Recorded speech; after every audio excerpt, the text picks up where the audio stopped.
TPCC అధ్యక్షుడు మహేష్ కుమార్ గౌడ్ మొట్టమొదటిసారిగా ఢిల్లీకి రావడం జరిగింది.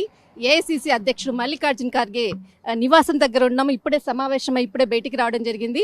అసలు ఎక్స్క్లూజివ్గా ఫస్ట్ టైం ఢిల్లీ రాజధానికి రావడము, మేడము పెద్దలతో కూడా కలవడం ఇంకా కొద్దిసేపట్లో కలవబోతున్నారు. Sir, first of all congratulations sir. Sir, ఇప్పుడే సమావేశం అయింది. ఈ సమావేశంలో ముఖ్యంగా మీ మధ్య చర్చకు వచ్చిన అంశాలు ఏంటి సార్? నేను మొదటిగా అధ్యక్షుడైన తర్వాత ఖర్గే గారి ఆశీర్వాదం తీసుకోవాలని ఢిల్లీ రావడం జరిగింది. వారిని కలవడం జరిగింది. వారు కూడా నిండు మనసుతో నన్ను ఆశీర్వదించినారు, అభినందనలు తెలిపినాడు. తెలంగాణ రాష్ట్రంలో మీరు అధికారం ఉన్నారు, ప్రజలు మీకు అధికారం ఇచ్చారు. కాంగ్రెస్ పార్టీని, సోనియా గాంధీని, రాహుల్ గాంధీని, అక్కడ మీకు స్థానిక నాయకులు రేవంత్ రెడ్డి, బట్టి, ఉత్తమ్ కుమార్ లాంటి సీనియర్ నాయకులందరూ నమ్మి మీకు అధికారం ఇచ్చినారు. కాబట్టి ప్రజలు ఇచ్చినటువంటి అధికారాన్ని ఏదైతే ఆశలు ఆకాంక్షలు ఇచ్చినారో దానికి అనుగుణంగా చక్కటి పాలన ఇప్పుడు నడుస్తూ ఉంది తెలంగాణ రాష్ట్రంలో. అది కంటిన్యూ చేయాలి. రేవంత్ రెడ్డి గారు మీరు కలిసికట్టుగా ఇతరత్ర సీనియర్లందరినీ కూడా సమన్వయం చేసుకొని సజావుగా ముందుకెళ్ళండి.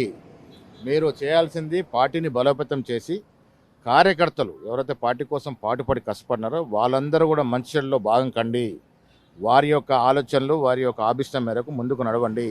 తద్వారా వచ్చే రోజుల్లో మళ్ళీ మీ రాష్ట్రంలో కాంగ్రెస్ పార్టీని ఇంకా బలోపేతం చేసి ముందుకు నడవాల్సిందిగా సూచనలు ఇచ్చినారు. అదేవిధంగా అందరినీ కలుపుకొని నాకున్నటువంటి సంబంధాలతో అందరినీ కలుపుకొని రాష్ట్రంలో మంచిగా ముందుకు పోయే ప్రయత్నం చేస్తాం. ప్రమాణ స్వీకార డేట్ ఎప్పుడు సార్? నేను బాధ్యతలు తీసుకుంటా ఉన్నాను. ఈ ప్రమాణ స్వీకారానికి ఇంకా ముఖ్య అతిథులను ఎవరైనా పిలవబోతున్నారు? ముఖ్య అతిథులంతా కూడా ఎవరినైతే పిలవాలనుకో అంతా కూడా ఎన్నికల్లో చాలా బిజీగా ఉన్నారు. కాబట్టి రాష్ట్రానికి చెందినటువంటి ముఖ్యమంత్రితో పాటు సీనియర్ నాయకులందరూ కూడా హాజరవుతారు. ఉప ముఖ్యమంత్రి కానీ, మంత్రులు కానీ, మా సీనియర్ కాంగ్రెస్ నాయకులు కానీ. మరీ ముఖ్యంగా నాకు కావాల్సింది పెద్ద ఎత్తున కార్యకర్తలు హాజరు కావాలి. ఆ కార్యకర్తల బలం వల్లే మేము ఈ స్థానంలో ఉన్నాము. ఆ కార్యకర్తల బలం వల్లే మేము అధికారంలో ఉన్నాము.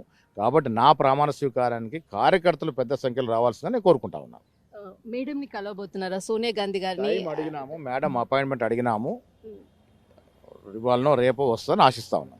సార్, ఇప్పుడు స్టేట్లో వచ్చేసేసి ఒకటి హైడ్రా సమస్య, తర్వాత అక్కడ వచ్చి హైడ్రా అన్నది ఇది ఒక పొలిటికల్ గేమ్. ఈ గేమ్లో భాగంగా కాంగ్రెస్ ఆడేటటువంటి నాటకము అని అంటున్నారు. అసలు ఇది ఇక్కడ ఉన్నటువంటి ఈ యొక్క హైదరాబాద్లో సంబంధించినటువంటి వాళ్ళకు పునరావాసం ఏర్పాటు చేసేటటువంటి దిశ ఏమైనా ఉందా? వీళ్ళు అనేదంటే ఒక పొలిటికల్ స్ట్రాటజీతోటే హైడ్రాని ప్లే చేస్తున్నారు అంటున్నారు. దీనిపై మీ కామెంట్ ఏంటి? హైడ్రాలో రాజకీయాలకి తావులేదు. మీకు తెలుసుకోవాలమ్మా, నిజాం టైం నుంచి Hyderabad is a city of rocks and lakes. చక్కటి గుట్టల ప్రాంతం, చక్కటి చెరువులు ఉండే కాబట్టి నీళ్లు పోవాల్సిన చోటు చెరువులోకి వెళ్తే మనం సుఖంగా ఉండేవాళ్ళము. ఇలా చెరువులన్నీ కూడా మూతపడిపోయినాయి, కుదించుకుపోయినాయి. కాబట్టి ఆ నీళ్ళన్నీ కూడా ఇళ్ళకి వస్తూ ఉన్నాయి. తేలికపాటి వాన పడితే కూడా ఇళ్ళకి నీళ్ళు వస్తూ ఉన్నాయి.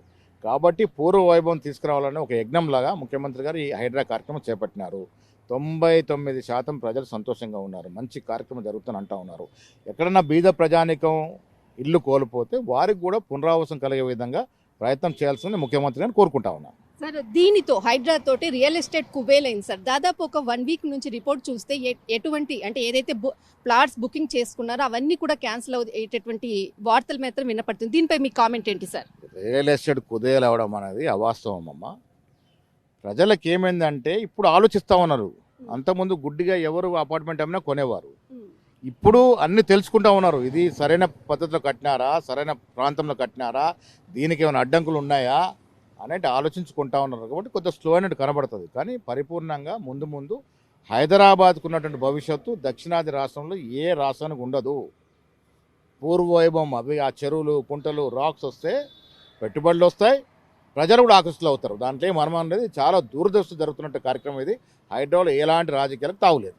సార్, అరకెపూడి గాంధీ తర్వాత కౌశిక్ రెడ్డి మధ్య మాటల యుద్ధం ఈ రోజు చాలా పెద్ద హైడ్రామానే సార్. అక్కడంతా కూడా సిటీలో అంతా ఇప్పుడు మనం వార్తలు చూస్తుంటే ఉదయం నుంచి అసలు ఈ విధంగా మాటల యుద్ధాన్ని ఇటువంటి అటు ప్రతిపక్షం కానీ ఇటు కాంగ్రెస్లో కానీ నిన్న ఒక మహిళ చూయించినటువంటి సందర్భం కూడా మనం వార్తల్లో చూసాం. దీనిపై ఒక పిసిసి అధ్యక్షుడిగా మీరు ఎటువంటి క్రమశిక్షణ చర్యలు తీసుకుంటారు సార్?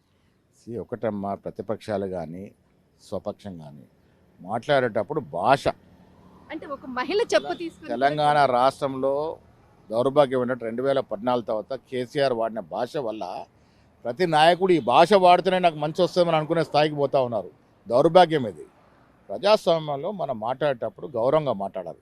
విమర్శ చేసుకోవచ్చు, తప్పులేదు. నువ్వు పసవ ఉంటే విమర్శ చేయి, కానీ నువ్వు విమర్శ చేసేటప్పుడు నువ్వు వాడే భాష కూడా చాలా ఇంపార్టెంట్. ఆ భాష వల్లే గ్యాప్ వస్తూ ఉంది, కోపాలకు దారితీస్తూ ఉంది. నిన్న కౌశిక్ రెడ్డి వాడిన భాష వల్ల ఇవాళ గాంధీ అనుచరులు ఏమైనా క్రోధకులై ఉంటారు. బట్ ఆ గాంధీ అనుచరులు మధ్యాహ్నం ఇంకేమైనా అల్లరి మూకలో దాడి చేస్తే అది కాంగ్రెస్ పార్టీకి కానీ మాకు కానీ ఆపాదిస్తే ఎట్లా? ప్రభుత్వానికి ఏం సంబంధం? ఇరువురు ఎమ్మెల్యేలు ఒకరిపై కౌశిక్ రెడ్డి ఎందుకు అనాలి నేను దాడికి పోతానని? ఇప్పుడు దాడికి పోతానని అనాల్సిన అవసరం వచ్చింది? ఎవరింటికి ఎందుకు పోవాలి? అసలు ఒక వ్యవస్థ ఉంది, చట్టం ఉంది, మీకు ఇబ్బందులు వస్తే పోలీస్ శాఖ ఉంది, అవి చేసుకోవాలి. కానీ నేను దాడి చేస్తా, నువ్వు దాడి చేస్తా అంటే అది అయోమయం గురవుతుంది. ఎవరి మీద దాడి చేయడాన్ని కాంగ్రెస్ పార్టీ సమర్థించదు. సార్, పార్టీ ఫిరాయింపులు అనేది మీ మేనిఫెస్టోలోనే ఉంది. బట్ ఇప్పుడు మళ్ళీ ఎలక్షన్స్ వస్తాయి, కోర్టు ఆదేశాలు మనము విన్నాం. దీనిపై మీ కామెంట్ ఏంటి సార్? దాని మీద కూడా సమగ్రంగా ఆలోచన చేస్తూ ఉన్నాము.